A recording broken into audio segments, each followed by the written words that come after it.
AI 시대의 바람직한 AI 설교 준비. 어떤 설교 전문가가 이렇게 말했습니다. 설교자는 AI에게 답을 구하기 전에 먼저 성경을 오래 묵상하여 본문으로 충분히 달궈져야 한다. 말씀과 교제하고 말씀과 하나 되어 감동과 뜨거움을 얻은 뒤에야 설교를 준비해야 한다. 이 말은 매우 경건하고 아름답게 들립니다. 그러나 그 안에는 위험한 유혹이 숨어 있습니다. 자칫하면 설교자의 묵상과 영적 경건성이 성경 속에 감추어진 하나님의 말씀을 발견하게 하는 특별한 능력인 것처럼 오해될 수 있기 때문입니다. 그렇게 되면 설교자는 자신도 모르게 평범한 사람에게는 보이지 않는 말씀을 영적으로 찾아내는 특권적 존재가 됩니다. 이것은 신비주의를 표방하지 않으면서도 사실상 설교자의 영성을 말씀 접근의 통로로 삼는 또 다른 형태의 신비주의입니다. 1. 설교자의 영성이 말씀을 말씀되게 하지 않는다. 성경에는 감각되는 가시성과 피조물의 감각으로 붙잡을 수 없는 비가시성이 함께 있습니다. 가시성은 눈으로 읽을 수 있는 문자, 문법,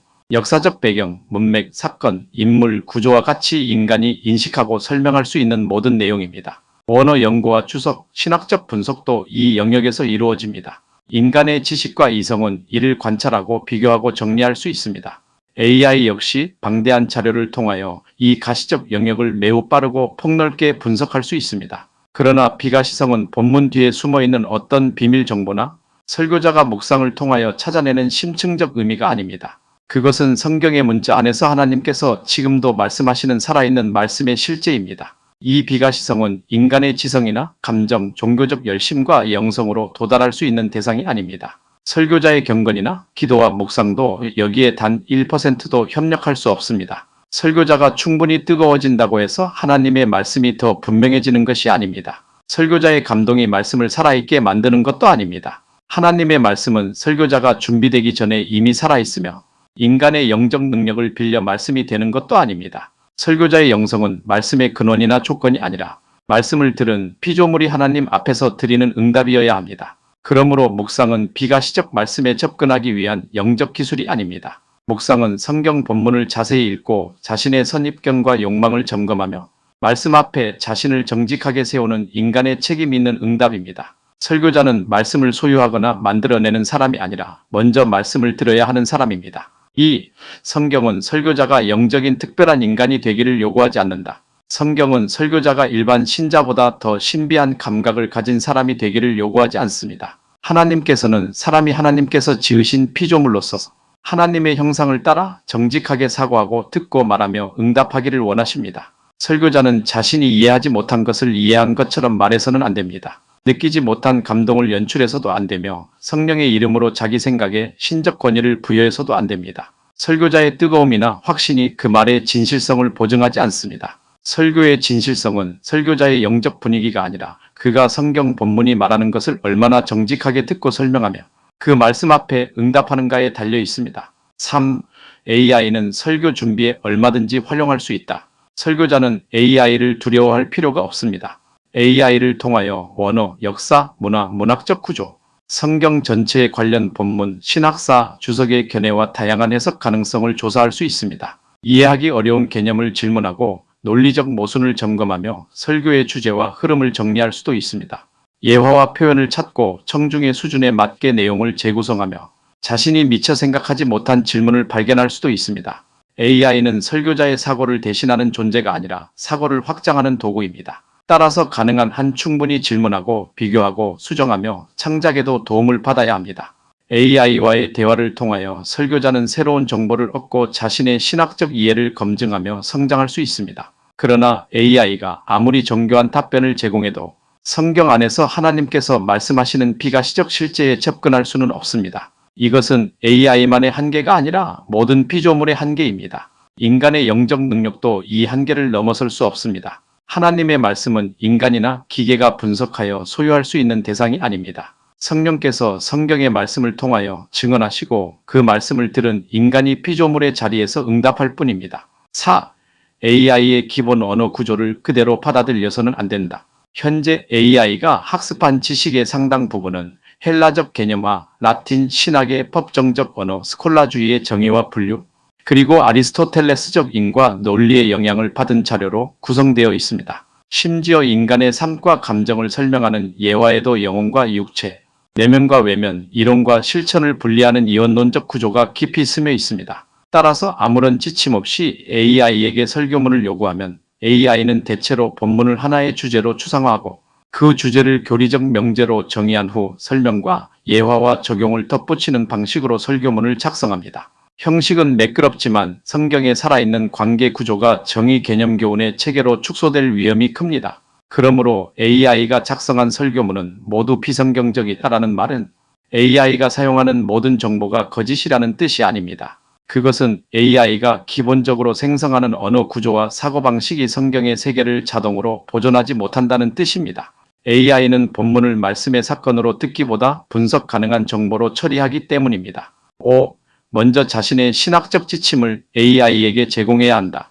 AI를 설교 준비에 사용하려면 먼저 성경을 읽는 기준을 분명하게 제공해야 합니다. 특히 다음과 같은 지침이 필요합니다. 첫째, 성경을 헬라적 이원론이나 라틴의 법정적 모형, 스콜라주의의 정의 개념인과 관계로 축소하지 않도록 해야 합니다. 둘째, 본문을 말씀, 존재, 응답의 구조로 읽게 해야 합니다. 하나님께서 먼저 말씀하시고 그 말씀 앞에서 인간의 존재가 드러나며 드러난 존재가 응답하고 그 응답이 삶의 열매로 나타나는 구조를 따라야 합니다. 셋째, 설교자의 감정이나 결단을 말씀의 효력으로 설명하지 않도록 해야 합니다. 말씀의 생명력은 인간의 반응에서 발생하지 않습니다. 인간의 감동과 순종은 말씀의 원인이 아니라 말씀을 들은 존재에게 나타나는 응답과 열매입니다. 넷째, AI가 만들어낸 신학적 명제보다 성경 본문의 문맥과 언어가 우선하도록 해야 합니다. 언약적 존재론 역시 본문을 지배하는 외부 사상체계가 아니라 본문에 의해 계속 검증받아야 합니다. 6. AI와 충분히 대화한 후 정확한 질문을 해야 한다. AI를 완성품을 찍어내는 공장처럼 사용해서는 안 됩니다. 처음부터 이 본문으로 30분 설교문을 작성하라고 명령하면 AI는 설교자의 실제 이해와 상관없는 그럴듯한 원고를 만들어냅니다. 먼저 본문을 중심으로 충분히 대화해야 합니다. 본문의 문맥은 무엇인지, 하나님께서 누구에게 무엇을 말씀하시는지, 그 말씀 앞에서 어떤 존재가 드러나는지, 인간은 어떻게 응답하는지, 기존 해석에는 어떤 전제가 들어있는지를 계속 질문해야 합니다. AI의 답변에 동의하지 않는 부분이 있다면 자신의 생각을 제시하고 다시 검토하게 해야 합니다. 이러한 대화 과정에서 설교자는 단순히 결과물을 얻는 것이 아니라 자료와 질문을 얻습니다. 자신의 신학적 전제를 발견하고 부족한 지식을 보완하며 본문에 관하여 더 정밀하게 사고하게 됩니다. 이 과정 자체가 AI 시대의 중요한 설교 준비입니다. 충분한 대화가 이루어진 다음에야 자신의 신학적 지침과 본문, 연구 결과를 반영한 정확한 프롬프트를 입력할 수 있습니다. 좋은 답변은 한 번의 명령에서 나오는 것이 아니라 오랜 대화 속에서 전제와 방향이 교정된 결과로 나옵니다. 7. 완성된 설교문보다 설교할 수 있는 주제를 정리하라. AI에게 도움을 받되 AI가 작성한 완성 설교문을 그대로 들고 강단에 올라가는 것은 매우 위험합니다. 자신이 충분히 이해하지 못하고 설명할 수도 없는 문장을 하나님의 말씀인 것처럼 읽는다면 설교자는 자기 것이 아닌 지식과 감동을 연기하는 사람이 됩니다. 그것은 설교의 위선입니다. 그러므로 AI에게는 본문의 구조, 핵심 주제, 필요한 정보, 논증의 흐름, 관련 성경 구절과 적용의 방향을 정리하게 하는 것이 바람직합니다. 설교자는 그 자료를 충분히 검토하고 자기 언어로 설명할 수 있는 내용만 가지고 강단에 올라가야 합니다. 완성된 원고를 기계적으로 낭독하기보다 자신이 실제로 이해하고 책임질 수 있는 주제와 흐름을 분명히 정리하여 서야 합니다. 그때 설교자는 AI의 언어를 재생하는 사람이 아니라 말씀을 들은 피조물로서 자기 인격과 언어로 응답하는 사람이 됩니다. 성령께서는 설교자의 인격을 제거하고 대신 말씀하시는 것이 아니라 성경의 말씀을 증언하시며 설교자가 그 말씀에 충실하게 응답하도록 붙드십니다. 8. AI 설교 준비의 바람직한 순서. AI 시대의 설교 준비는 다음과 같이 정리할 수 있습니다. 1. 성경 본문을 직접 읽고 문맥과 구조를 확인합니다. 2.